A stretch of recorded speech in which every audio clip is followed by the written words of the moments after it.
My name is Jason. I work in a local clothing store. We basically sell stuff that people think is really fancy, but it's basically the same stuff you can find at any clothing store, even places like Walmart or Goodwill sometimes. I've had this job for about 2 years now, and while it isn't the greatest, a job is a job. I get to earn enough money to be able to have some independence from my parents, which is really nice. This story took place in the winter of last year. It was a good while after Christmas, but I don't remember exactly when it happened. I just remember there being snow on the ground the next morning after it all went down. So I work pretty usual hours for a college student. I know I'm technically a full-time student, but it doesn't feel like I have a whole lot of classes. Maybe I picked an easy major, or maybe I'm a genius, who knows. But I don't really study and I barely do the homework, and I still manage to get pretty good grades. I remember there being a very strange-looking man that started coming into the store. He didn't seem like the usual kind of customer that we would get. Most of the people that shop at the store are at least upper middle class. I don't mean to say that they were rich or anything, but if you had enough money to buy expensive clothes, I'm talking like $50 for a t-shirt, then you're probably doing pretty well for yourself. But not this guy. This guy looked like he was 2 steps away from being homeless. He had this really pale hair. Most of it was covered under a dingy black hat that he wore on his head, and you could only see this white hair as it stuck out from a few places from under the hat. He was an older guy, but not too old, probably 50 years old or something like that, but judging by how much of a weirdo he was, I guess I can't really be all that sure. He started coming in every single day, and he always bought something. It was not always something big. Sometimes it was a $70 pair of pants. Other time it was a really expensive watch. However, with as much stuff as he bought, he never seemed to wear any of it, though. At least not from any of the times I'd ever seen him. He always dressed in a baggy sweatshirt or really old, worn-out overalls with a denim jacket on top, and the denim jacket had cuts and holes, and it looked really weird because his overalls would be denim too. I don't know if he thought it went well as an outfit, but I wasn't about to tell this guy he dressed stupidly. After all, I did get a commission for everything that was sold in the store. However much of a creep he may have been, I will gladly welcome his business. I know the really weird thing I noticed about him was that he never actually tried on the clothes that he was buying, like ever.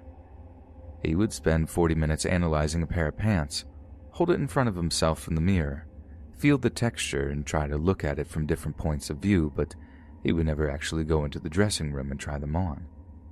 I thought that was the weirdest thing of all. I also remember the couple of times he wouldn't buy the item that he had been looking at, and there would always be this really musky smell to them. I know this may sound weird, but out of morbid curiosity, I would smell clothes after people tried them on after the store had closed. I can't really smell much otherwise, like I had seen this guy at least 20 different times and I never got a smell of him. But whenever I smelled those clothes that he had been looking at, I could smell some strange combination of body odor and smoke. I got really curious about what he does when he isn't randomly buying clothes in an expensive and overpriced store like this one. There was also this one time that he came into the store and specifically asked for me. I thought that was pretty weird considering that he had never really struck up a conversation with me or anything.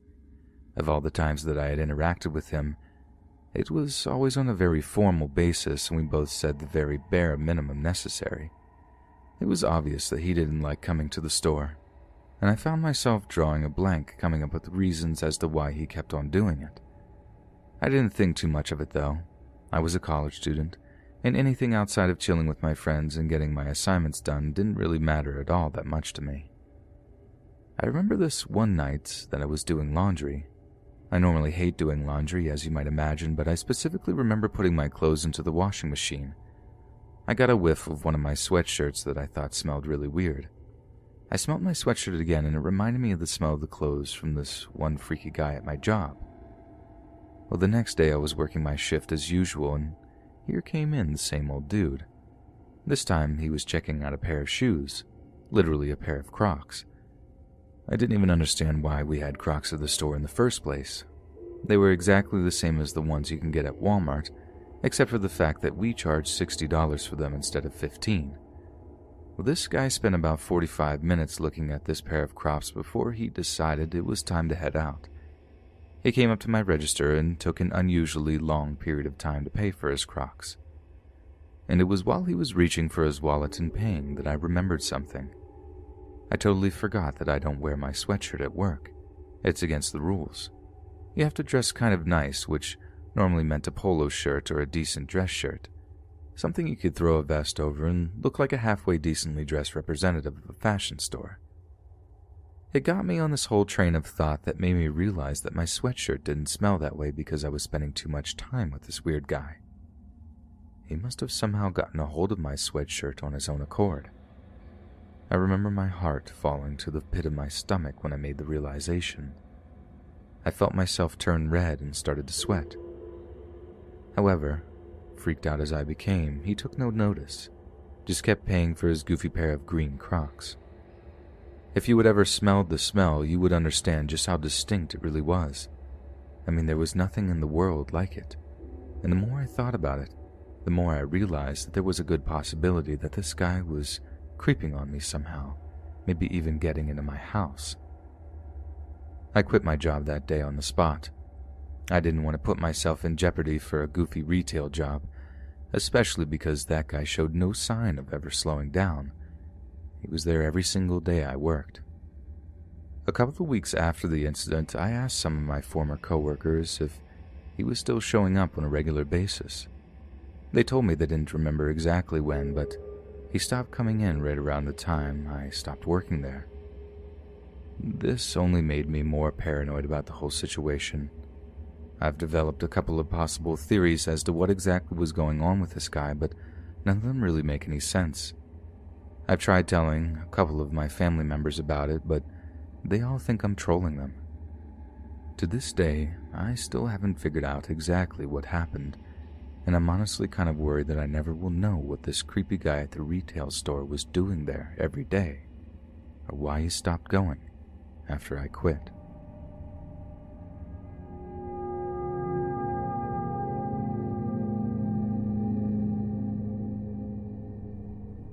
The worst experience of my life happened on June 20th, 2019. I was working at a local store. It's kind of a chain in this region of America, and I don't want to give out the name because it will make it obvious who I am. This story did get some media coverage, and as much as I want to share my story with the world in an honest way, I also want to remain as anonymous as possible. I don't want the rest of my life to forever be associated with this event, but this is how it went. My family's been struggling since 2015. My grandma got cancer, and we did our best to put her through chemotherapy. It didn't work out, and she tragically passed away that year. For some kind of legal reason, the financial burden of my grandmother's chemotherapy fell on my father. It just put a serious economic strain on him. I mean, could you imagine someone wants you to pay over $100,000 for medical treatment that didn't even save your family member? I don't understand why the system does this to people, but I'll keep politics out of this.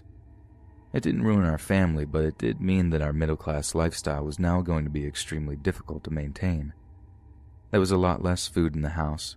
We weren't able to go on vacation anymore, and making ends meet was generally a struggle. I remember my parents having a lot of fights over money, and I think it put a real strain on our relationship. Well, I was in high school at the time, and I did my best not to notice.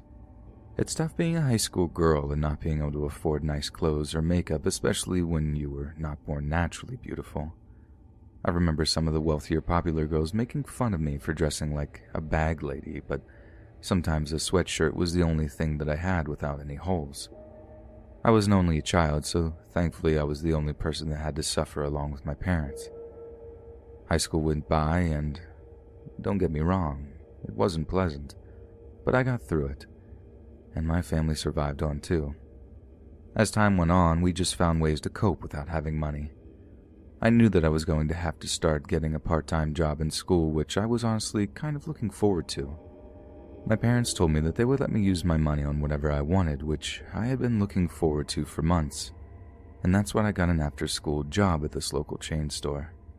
It's kind of hard to explain. It's a weird combination of a deli, a gas station, and a convenience store all nicely wrapped into one with a very strange name that is almost notorious in this region. Well, I was enjoying my time, especially because this was the summer between junior and senior year of high school. I was excited to graduate because I had really good grades and I was already receiving scholarship opportunities, some of them full rides to very nice colleges in my state. My parents were really proud of me, and as hard as it had been, we were ultimately a happy family at the end of the day. So I pretty much worked as much as I could over the summer. I was still kind of a loner by this point, and I wanted to turn as much of my time into money as possible. So it didn't really matter if I spent 80 hours a week working because I didn't really have that much to do outside of work, especially with school being out for the summer. I remember there being a particular night that my manager asked me to work a little bit over.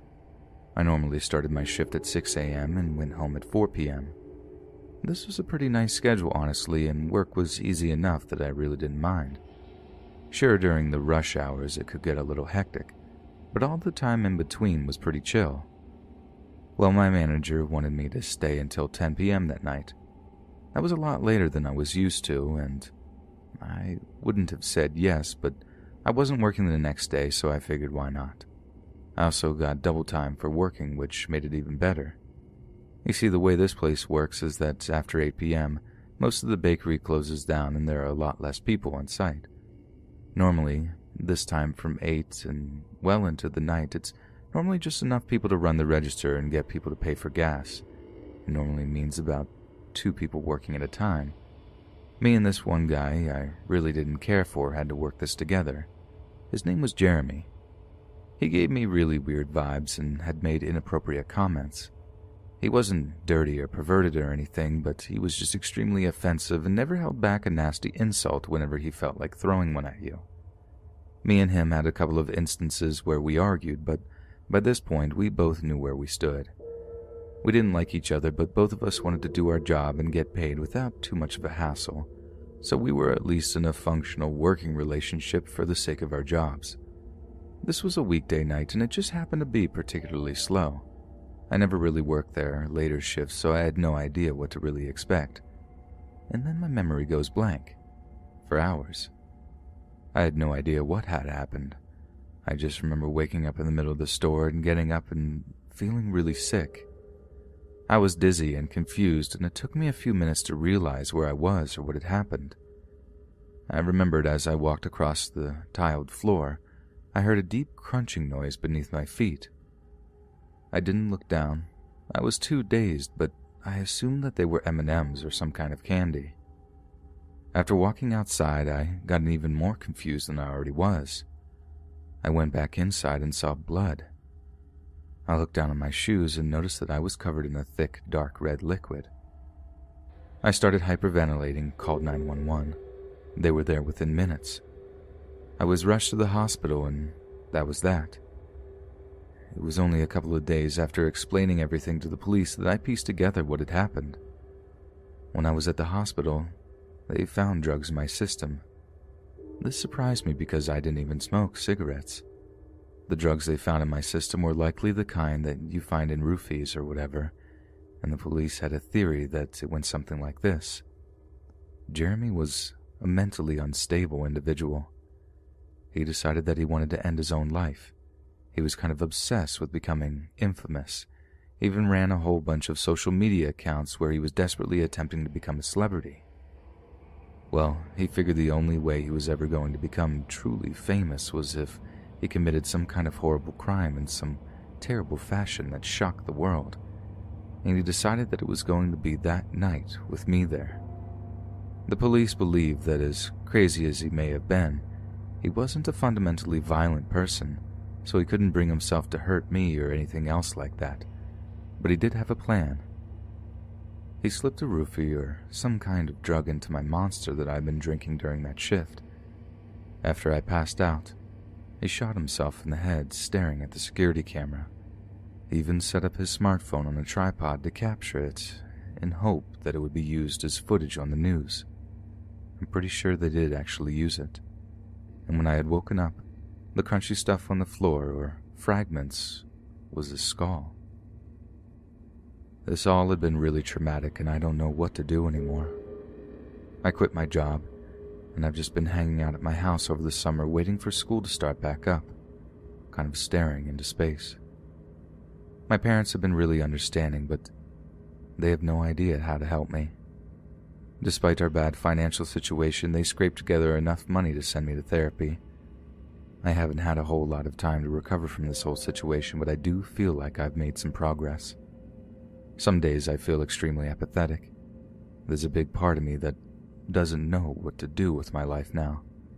I feel so different after having gone through this experience, especially because I still get contacted by the occasional journalist wanting to do another story on this.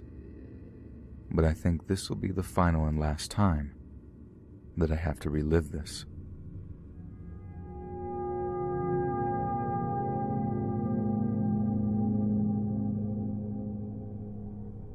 This is a somewhat horrifying but also hilarious story that happened to my best friend. Me and him were sports players together when we were younger, and have always been close ever since. His name is Brian, and we were about 20 years old when the story happened. He had just gotten a job at GameStop. He was really excited about being able to get discounts on games and to even be able to play games a few days early in some cases with the new releases. Me and him both loved playing video games together, and it was probably a dream job in a lot of ways. Now, my friend Brian is a great guy, but he isn't the sharpest knife in the drawer, if you catch my drift. On the football field or the basketball field or even in Call of Duty, he's probably the best. But when it came to reading a book or passing the test, well, let's just say that he would be on the bench if he could for all that kind of stuff. Things started out one day when we both decided that we wanted to start playing horror games. I had watched a Let's Play of Resident Evil. I thought it would be a really fun idea. He wasn't a big fan of horror, but he was willing to play whatever games we could get, especially because he got such a nice employee discount at GameStop. We had spent one Friday night playing Resident Evil until 4 o'clock in the morning. I didn't even have anywhere to be the next day, and he wasn't working until 12, so we figured that there was no harm, no foul.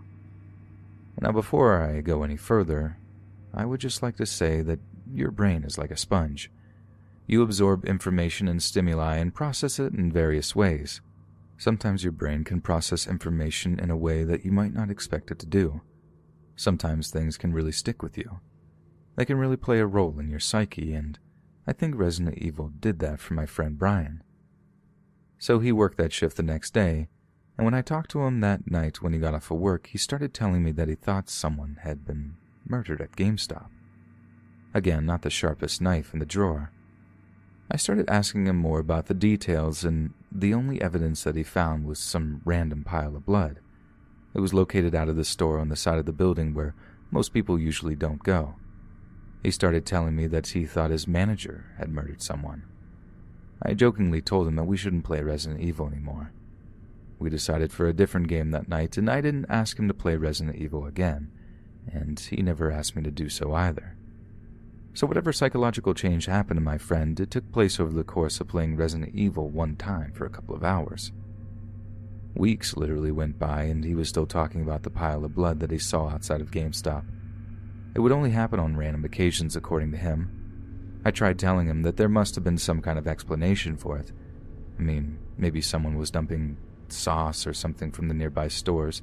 There was a pizza place in the same strip mall. He didn't buy it, though. He was thoroughly convinced that someone had been murdered and the murderer was draining out a small amount of blood and then putting it in this one spot outside of GameStop. He sounded really serious when he talked about it, and he never called the police or anything. He told me he asked his manager once about it, and his manager told him not to worry about it. It just didn't seem like that big of a deal. But I remember this one time we had been playing Call of Duty for about 3 hours one night. He started to talk about in detail and how much it freaked him out. He told me that he was having nightmares regularly and that he didn't like working at that GameStop anymore. I tried telling him that this wasn't a big situation and that he was just being wildly paranoid, but he wouldn't listen to me. It wasn't very long before he decided to quit that job at GameStop. It was really sad because he no longer got any of the perks of being an employee. This also meant that I didn't get any of the perks of being a friend of an employee, which also sucked. But Brian was very insistent that something was going on there. and he didn't want to end up getting murdered for knowing too much of some kind of criminal activity. A couple of days later, my curiosity got the better of me, and I just had to know where this pile of blood was coming from. It turned out that one of the other GameStop employees had been someone I went to high school with, and I messaged them on Facebook. I asked them about this mysterious pile of blood and everything, and then he told me this. The truck driver who occasionally delivers the games and merchandise to this GameStop had a truck that isn't the greatest. It isn't that large or anything, and it's the same one that always makes deliveries to the specific GameStop for some kind of logistical reason. The truck gets a certain amount of rust for some reason, and the truck driver cleans the truck off in this one particular spot every time he delivers there. When I found that out, I laughed uncontrollably for about 1 hour. Brian literally found a pile of rust and thought it was blood. As much as I love that guy like a brother and respect him as a person, things like this are why I have such a hard time taking him seriously. I only just messaged this guy on Facebook a day ago, and I haven't spoken to Brian since. He works at a restaurant now, and it's been really busy there. I'm not sure if I should even tell him, though. A part of me really wants to tell him and make fun of him, but I don't want to hurt his feelings too bad. I might low-key send him a link to a video about rust and see if he connects the dots. And that's the story about my friend Brian, who isn't the sharpest knife in the drawer, and how he was convinced that people were being murdered and their blood was being dumped outside of GameStop, but was actually just a pile of rust.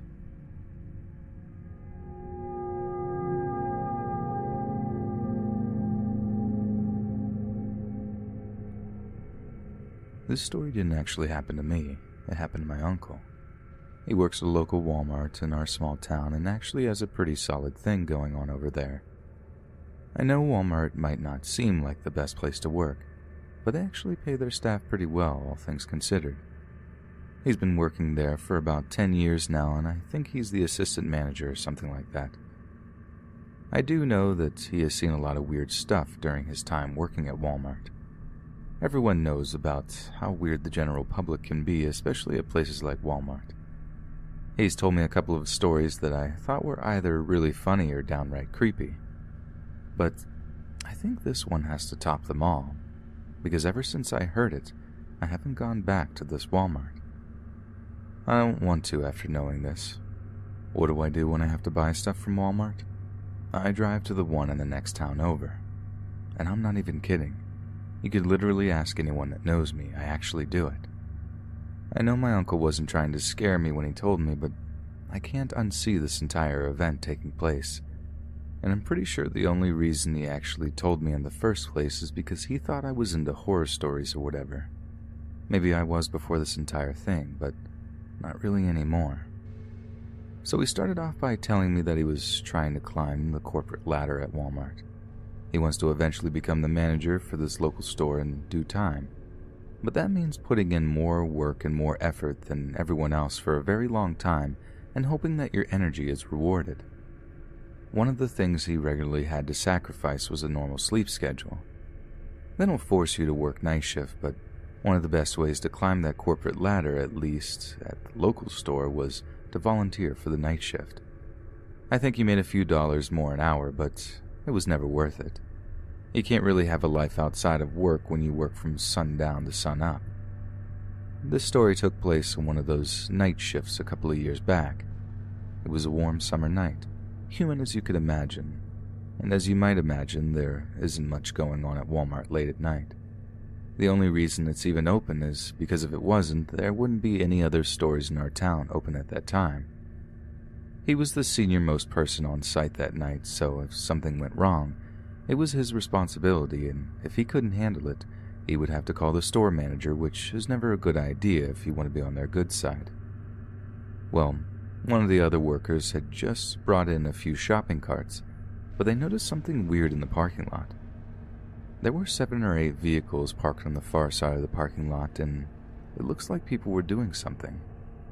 This other worker never specified what that was, but they were concerned enough that they asked my uncle to look into it, and so he did. I remember him telling me that it was really unusual to have people there at such a late time. He said it had to have been anywhere from 3:30 or 5 in the morning. He stepped outside and looked over. There were definitely a couple of people doing something over there, but he couldn't make it out from the store entrance. He started walking toward the crowd of people, and all of a sudden, they all started their cars at the same time. It was like they were waiting for someone to come out and confront them or something. Now, he was out in the middle of this parking lot, and all of those cars started driving toward him. And it wasn't like a casual drive either. He said they must have floored it, going straight for him. At least a few cars, too, so he couldn't jump anywhere. He said that he braced himself for impact and closed his eyes. A few seconds went by before he noticed that the cars had stopped on a dime in front of him. He had no idea what to do at that point. He was just standing there, looking into the dark-tinted windows of these mysterious cars in the Walmart parking lot being driven by who the heck knows who. He said that it was at this point that one of them rolled down the window and threw something at him. It hit him on his leg, and he was trying to determine whether or not he wanted to run back to the store or try to fight for his life. He was really expecting them all to get out of the car to attack him. Thankfully, that attack never came. He stood there for another few seconds before they all sped off into the night. When he looked down to analyze the object that they had thrown at him, he was mortified. It was actually a decapitated head. And even worse, it had no skin. You just have to imagine the way a human head looks without any skin. He threw up and fell to the floor. I'm sure it was in complete shock. He picked up his Walmart radio and screamed for help, and it wasn't very long before he ran back into the store and phoned the police. He spent a lot of time trying to remember license plates and what the vehicles look like. Unfortunately, I don't think it helped the police very much. I'm pretty sure the case is still unsolved to this day, but wait, it gets even scarier than that. Walmart, as you might imagine, has security cameras at their store and in their parking lot. Everyone was sure that the security camera footage would reveal exactly what had happened that night, but it didn't. The entire ordeal happened just out of frame, and this led the police to believe that whoever had done this had very intricate knowledge of Walmart security cameras. Of course, the implication there is that whoever had done this was someone who works or had previously worked at this local Walmart, and it's not like everyone uses the security cameras all the time, so that narrows down the number of potential suspects even further. But it never turned up anything meaningful. The severed head was the weirdest part, apparently. It was male, but its teeth were removed, and I heard DNA analysis with further forensics was unable to pull up any identity from around here or any missing person reports. Last I heard is that they were working with authorities across the border to cross-reference any information.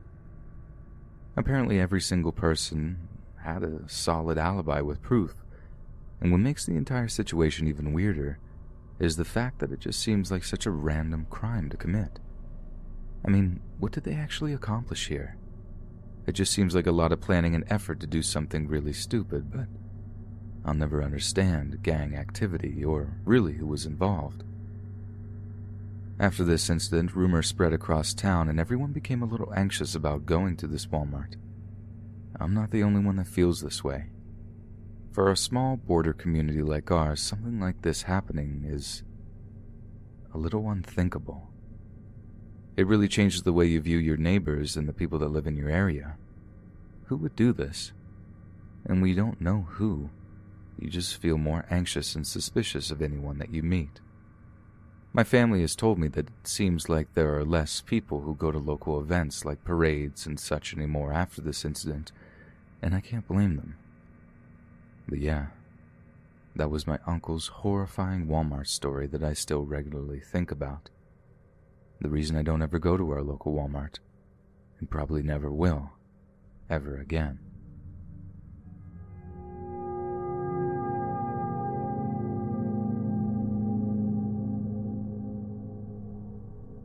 I've been working at a clothing store in the mall for about 5 weeks. I was your typical high school graduate who wasn't sure if they wanted to go to college or not. I was just kind of working because I didn't really have anything else to do. A little background on me. I'm a pretty large guy. I'm 6 feet tall and I'm not some kind of gym freak, but I do consider myself more fit than most. I probably work out 3 or 4 times a week, and this has honestly been really cool, kind of being seen as the tough guy, I suppose. The day this happened, there were a lot more people than usual. I remember there being customers everywhere, and it just felt like there was no ending the day. I remember me and my coworkers rushing around and having this feeling of, wow, we don't have enough staff for this. It eventually slowed down as the day came to an end, and it was always nice because you kind of get a cool down. That is, if you work the entire day like I do. This happened during that slow. When it was somewhere between the late afternoon and night, probably had to have been about 6 or 7, the sun was still out, seeing as it was still summertime. A man, who was even taller than I was, walked into the store, and from the second he stepped foot on the premises, I knew that he had bad intentions. His body language was sending out a lot of freaky signals, and I started getting ready for some kind of confrontation. As much as I hated these kind of things, I knew that everyone was going to look at me to save the day, considering most of my other coworkers were female, and the only other guy was kind of small. The ominous man that had walked into the store was wearing a black sweatshirt and a dark pair of jeans. I at least remember that much. He walked over one of the clothing racks and literally threw it to the floor. Everyone in the store turned and looked at him, and he just kind of stood there for a second. I yelled and started walking over to him, and I saw him reach into his pocket. I'm not sure what kind of pistol he pulled out. I just remember him firing at me multiple times. I looked out and was only hit once in the arm, at least at first. I managed to get behind the register area to take cover. For some reason, he believed that he could fire through the counter, and so he tried, but the bullets started ricocheting. A couple of them hit some of the other coworkers, and they were all desperately trying to find cover, and one of them even ran away from the scene entirely. I knew this was going to be a bad situation because I remember having a conversation with one of the mall cops one time. They weren't allowed to carry guns, so if someone managed to get a gun inside of the mall and started opening fire, we were all going to have to wait for the actual police to show up. I knew the next 15 to 30 minutes was going to determine if I lived or not. I stayed behind the counter for as long as I could, but I heard him coming towards me, my heart pounding in my chest faster than I never felt it before.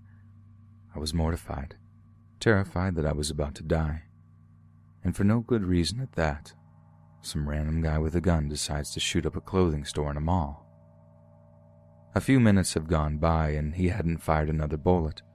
I wasn't sure if he had been reloading or if he ran out of bullets or maybe he was saving a few. I had no idea how many he had in a clip. I just remember the sound of footsteps running towards my direction. I knew he was coming my way and I wasn't sure what I was even capable of doing at that point. My fight-or-flight response kicked in, and I figured the best chance I had was waiting for him to get on this other side of the counter where he could see me, and then I was going to have to tackle him. I knew that wasn't the best option, but I'm not sure what the other options I had.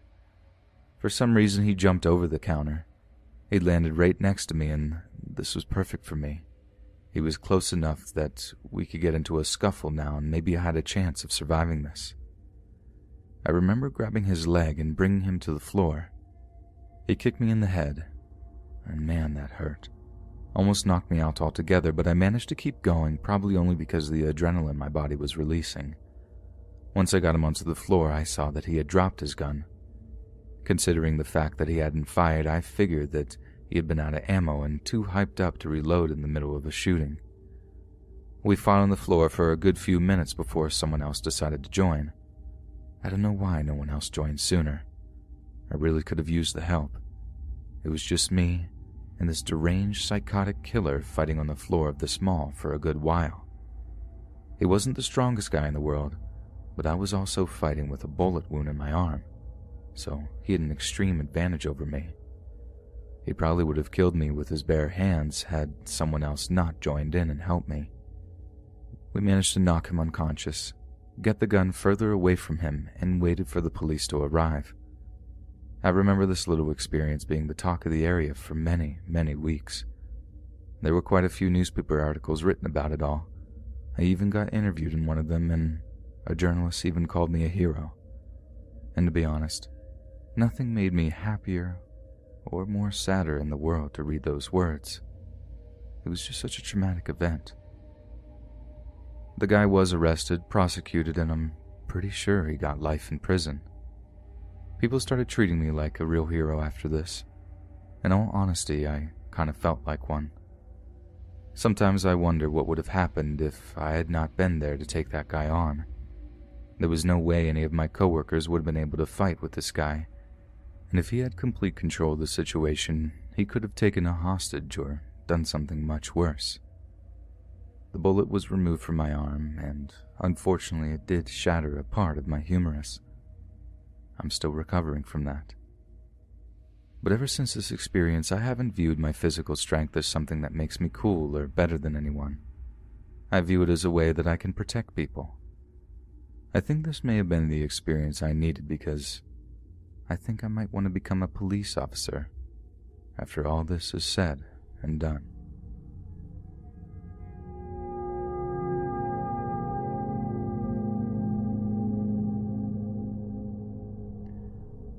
So my mom's workplace was shot up a couple of weeks ago.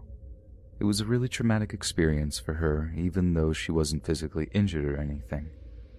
The entire thing went on for about 2 hours, and I could just imagine how horrible it must have been. She works in some kind of logistics business. She's an assistant manager, and to be honest, I don't really know what they do. I just know that my mom works at this place and they do something with shipping and exporting. But that's the extent of my knowledge. So what happened, at least from what my mom told me, it had been a normal work day just like any other. And at around 2 p.m., after everyone had already had their lunch break and was getting back into the grind of working, people started hearing gunshots. There was an assembly line on the premises. Everyone just kind of assumed that those noises were machines of some kind that people had been working with. I guess hearing loud noises like that were fairly common, which is why no one expected anything. We now know that almost all of the production line workers had been murdered by the gunmen. No one knew what was going on there, and quite a few of the guys had noise-canceling headphones in anyway. From the gunman's perspective, that was the first and most logical place to start. After he had done this on the production line, he made his way to the main office. And to understand the route he took, you need to understand a little bit about the layout of it all. You see, he had to make his way through the regular offices where all of the normal workers were. The typical data entry positions and things like that were in front of the main management building. The management building, for lack of a better term, was where the higher-up workers were located. This included the marketing department, IT, and other businessmen and stuff like that. The guy's aim was to get to that management building and eliminate as many people from there as he could. This is where my mom and some of the other workers in the main building lucked out. Someone had just happened to be walking inside of the regular building out front, and they'd been taken hostage. He used this hostage to make his way out into the management building and didn't harm anyone as he passed through. Everyone got really stressed out, I'm sure, but he didn't hurt any of them. He just warned that if he heard any alarms going off, that he was going to murder that person. It was made worse by the fact that it was a younger woman, and most of the office knew that she was pregnant. It wasn't obvious that she was, but my mom and other coworkers had spoken to her, and she had taken the test and had been confirmed pregnant. Everyone complied with his orders and let him get through pretty easily. When he got inside of the management building, he had everyone organized into one small office. There were maybe 30 people in the management building. After about 15 minutes, the pregnant girl was released, and she was seen crying and running away from the building. What followed was a horrible massacre where he literally killed every single person in the higher management of the company. There were only 2 employees in higher management that happened to be out sick that day. All of the rest of them had their life ended in that moment. Someone had managed to call the police, and they arrived shortly after the incident. I guess the gunman had shot himself after he killed everyone in the management building. I guess in his mind the mission was accomplished. Now, this happened a good little while ago, and the reason I'm only writing it now is because we recently found out the backstory as to why this guy did what he did. And the story goes like this. He had been working on the production line a couple of months back. Working on the line is tough, and as you might imagine, there's kind of a rough and gruff kind of people that work on that line. so I guess this guy was deemed too much of a pansy or something like that. They started bullying him, giving him a hard time every day. I guess that's what you call it. It sounds weird to say that about adults, but I don't know what the other word you would even use. He didn't handle the bullying very well, and as time went on, the other guys on the production line started messing with his work. Like they would mess with the work that he had finished. A lot of the guys claimed that it started out as good fun, but it just got out of hand. Well, I guess they went so far that this guy eventually got written up. And not just once, but quite a few times. He got written up enough that he was eventually fired, and it wasn't for any good reason either. From all accounts, he was an otherwise functional and productive worker who did his job and did it well. He just couldn't take a joke from some of the other guys on the line. Well, I guess he had a family to take care of. He had a newborn baby at home, and he had just been married to his wife for about 2 years. He had a hard time keeping a job, and this was supposed to be his stable job. When he was fired, he tried explaining the situation to his wife, but she didn't believe him. I guess it was enough that she decided to leave him and take the baby with her. She moved across the country and moved back with her parents and even got a restraining order on the guy in the following weeks. He blamed his coworkers for making his life what it was, and in management for not believing him that he was doing his job right, and especially for firing him. It was honestly a really sad situation, and on some level, I kind of get why he did what he did. This guy literally lost his baby, his wife, and his entire life because some guys on the production line took a practical joke a little bit too far.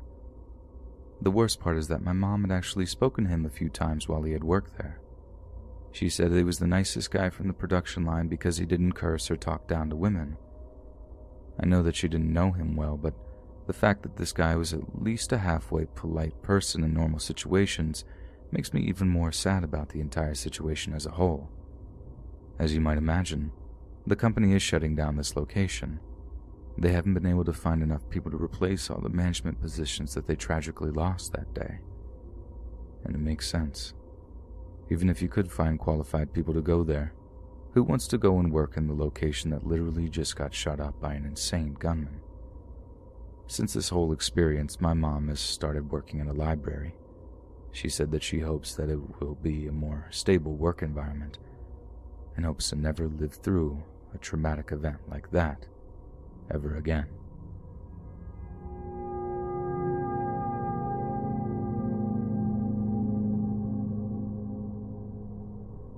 So, I have this friend. They're a little bit off the walls. One of those conspiracy theorists, very much into the paranormal types of people. I'm talking about the kind of person that watches the X-Files and thinks it's probably true. Of course, she dresses up like she's just playing around and doesn't actually believe in it wholeheartedly, but I'm smart enough to know that she uses humor as a way to distance herself from what she actually believes. I think some of the crazy stuff that she says she actually thinks. No, this isn't to disparage her or anything like that. She's an otherwise really nice person, and she only starts talking about this kind of stuff once you get her going.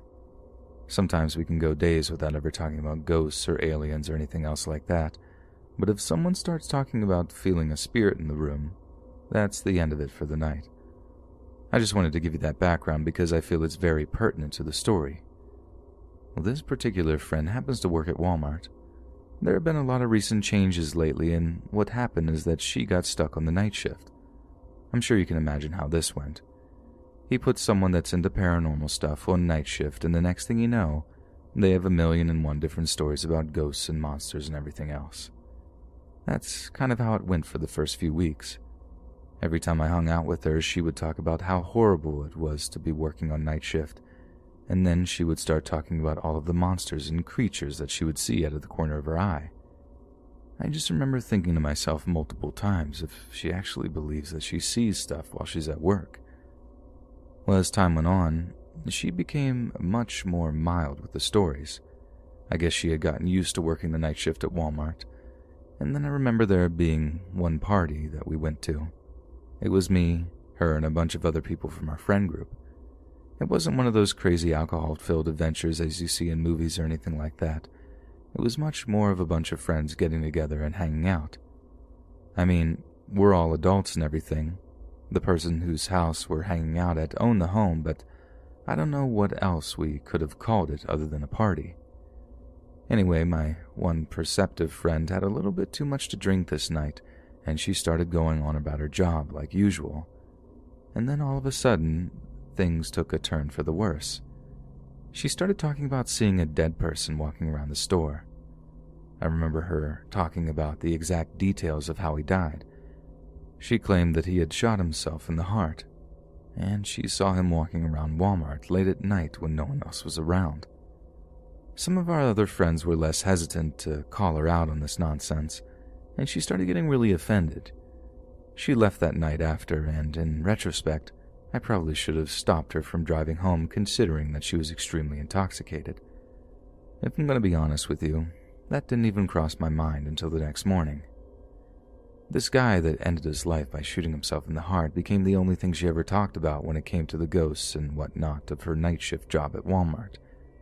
I found it really strange. It was one of the less believable stories that she would tell us about. I mean, she would always talk about there being a pack of wolves in the forest on the other side of the Walmart parking lot, but it just didn't have the same glamour that story about the guy did.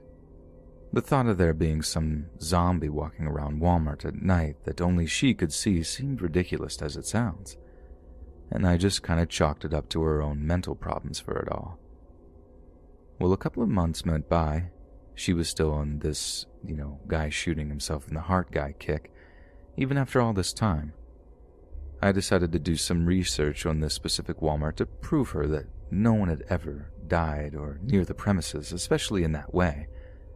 I remember getting my laptop out one night and Googling this local Walmart's address.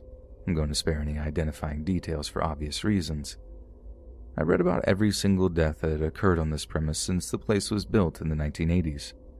I read about one guy who accidentally died of a stroke in '85. I read about there being a terrible accident with a forklift about 7 years ago.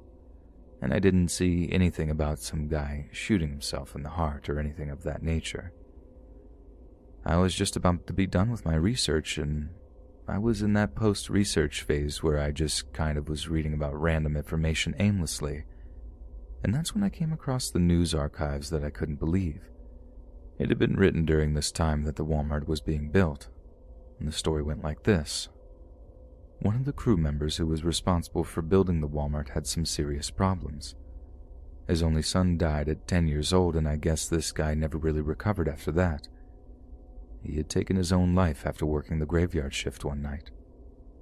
The article talked about him being the only person that was willing to work all the way to 12 a.m. and sometimes later, as this was apparently before 24-hour Walmarts. He had a shotgun in his truck, and then he ended his own life right in the forest nearby. And here's the crazy part. He shot himself in the chest exactly the way my friend had described. I hadn't told my friend about this. I know I would never hear the end of it, but I just find it so strange that her weird, goofy little interest in the paranormal somehow uncovered something like this. Now every time she talks about ghosts or the paranormal, I make sure to start listening for something that might be true. And don't get me wrong, I try to filter out the obvious hoopla, but now that I've seen her get something unbelievably right once, I'm just waiting for her to do it again. Hey friends, thanks for listening. Be sure to subscribe and click that notification bell to be alerted of all future narrations. If you got a story, be sure to submit them to my subreddit, r/Let's Read Official, and give and receive feedback from the community, and maybe even hear your story featured on the next video. And join my Discord to interact with me and other listeners directly. And if you want to support me even more, grab early access to all future narrations for just $1 a month on Patreon, and maybe even pick up some Let's Read merch on Spreadshirt. And check out the Let's Read podcast, where you can hear all these stories in long compilation form and save huge on data, located anywhere you listen to podcasts. Links in the bio. Thanks so much, friends, and I'll see you again soon.